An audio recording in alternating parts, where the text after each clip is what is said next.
Welcome back mga ka-TV. Ang video na tatalakayin natin ngayon ay ang chapter 20 ng The Most Notorious Talker Runs the World's Greatest Clan. At kung bago ka lang sa channel ko ay huwag mahiyang mag-like, subscribe o follow at i-click ang notification bell para ma-notify ka sa susunod na video. Paalala, ang video na tatalakayin natin ngayon ay maaaring mag-iba mula sa ilalabas na anime. Hindi ko inaangkin ang mga drawing o anumang materyales na ipapakita. Ang layunin ko ay magpakita ng suporta at magbigay ng impormasyon tungkol dito. Ang lahat ng kredito ay nananatili sa mga orihinal na may-ari. Maraming salamat, tinawag ni Loki si Noel sa isang liblib na lugar at binalaan siya na tinarget siya ng pamilya Gambino para patayin. Ipinaliwanag ni Loki na ang galit na ito ay nagmula sa isang insidente sa nayon ng Mintzy, kung saan ang punong nayon, na desperadong maghiganti, ay nagpunta kay Albert, ang boss ng Gambino, at nagpakalat ng mga kasinungalingan at kalahating katotohanan. Ang pamilya Gambino, na pinamumunuan ni Albert, na kilala sa pagiging walang awa, ay ngayon tinitingnan si Noel bilang banta na kailangang alisin. Nagulat si Noel sa kawalang saysay ng sitwasyon, minamaliit ang kredibilidad ng punong nayon at pinagdududahan ang pag-asa ng pamilya sa ganoong kahinang impormasyon. Sumasang-ayon si Loki, ngunit pinaalalahanan si Noel na walang saysay na subukang intindihin ang mga motibo ni Albert, dahil ang bagong boss ng Gambino ay kulang sa integridad ng nauna. Isang bandido na kilala sa kanyang katarungan. Napaisip si Noel sa malaking pagkakaiba, hinihinalang ang kalupitan ni Albert ay maaaring nagmula sa kanyang pagpapalaki bilang isang anak sa labas na dinala lamang sa pamilya sa kalaunan ng kanyang buhay. Ang kanilang usapan ay napatigil sa tunog ng papalapit na mga yapak, at napagtanto ni Noel na naglakad siya sa isang bitag na itinakda mismo ni Loki. Sa kabila ng pagtataksil ni Loki, ipinapahayag niyang may pagsisisi siya, ipinaliwanag na siya ay kumilos dahil sa banta, binayaran siya ng malaking halaga ni Albert para ilabas si Noel. Napapaisip si Loki sa pagitan ng kanyang katapatan kay Noel at sa sarili niyang kaligtasan. Inamin niyang balak niyang iwan ang imperial na kapital para magsimulang muli gamit ang kanyang natanggap na bayad.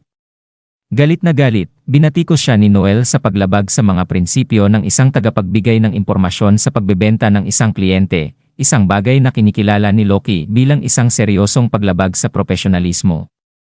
Gayunpaman, ikinagulat ni Loki nang hindi siya pinatay ni Noel, sa halip. Binigyan siya ng pagkakataon na maibalik ang kanyang dangal sa pamamagitan ng pagtulong kay Noel na wasakin ang pamilya Gambino.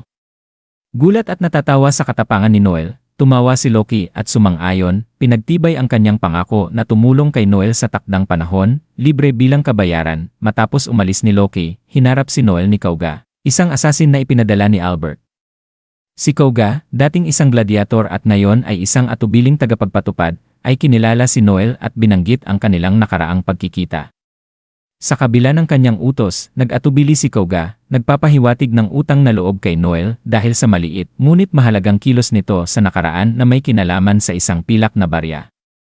Inamin ni Koga na, kahit siya ay alipin ng utos ni Albert, pinahahalagahan niya ang kanyang dangal bilang isang mandirigma at formal siyang nagpakilala bilang si Koga Tsukishima, isang si-rank na bladesman, na may kakayahang manipulahin ang mga hiwa.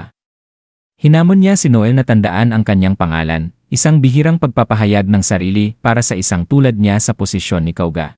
Naintriga si Noel sa ipinakitang dangal ni Koga kaya nirerespeto niya ito at binigyan ng sariling formal na pagpapakilala. Kinilala niya ang sarili bilang isang talker, ipinaliwanag na ang kanyang natatanging kakayahan ay nagpapahintulot sa kanya na gumamit ng mga kasanayan nang hindi gumagastos ng magic power. Bukod pa rito, isiniwalat niya na taglay niya ang dugo at mga teknik ng kanyang lolo, isang bayani na kilala bilang sa tawa na Overdeath. Ipinangako ni Koga na hindi niya makakalimutan ang pangalan ni Noel, ngunit iginiit na siya ang magwawagi sa paparating na laban, tinatanggihan ang pahayag ni Noel na maaaring hindi siya mabuhay. Habang tumitindi ang tensyon at matapos ang pagpapakilala, naghanda ang dalawa para sa isang matinding laban. Ang bawat isa ay determinado na panindigan ang kanilang dangal at kasanayan sa kabila ng kanilang magkakasalungat na tadhana. At dito nagtatapos ang ating buod ng kabanata 20 ng Most Notorious Talker. Mula sa bawat kwento, unti-unti nating nasaksihan ang paglago ng mga karakter at ang patuloy na paglalim ng kanilang mga laban at pagsubok. Habang bawat yugto ay nagbibigay ng mas maraming tanong at sagot, nasasabik tayong makita kung ano ang susunod na mangyayari. Hanggang sa muli, sabay-sabay nating abangan ang susunod na kabanata ng kwentong ito, handa na sa mga bagong emosyon at laban na darating.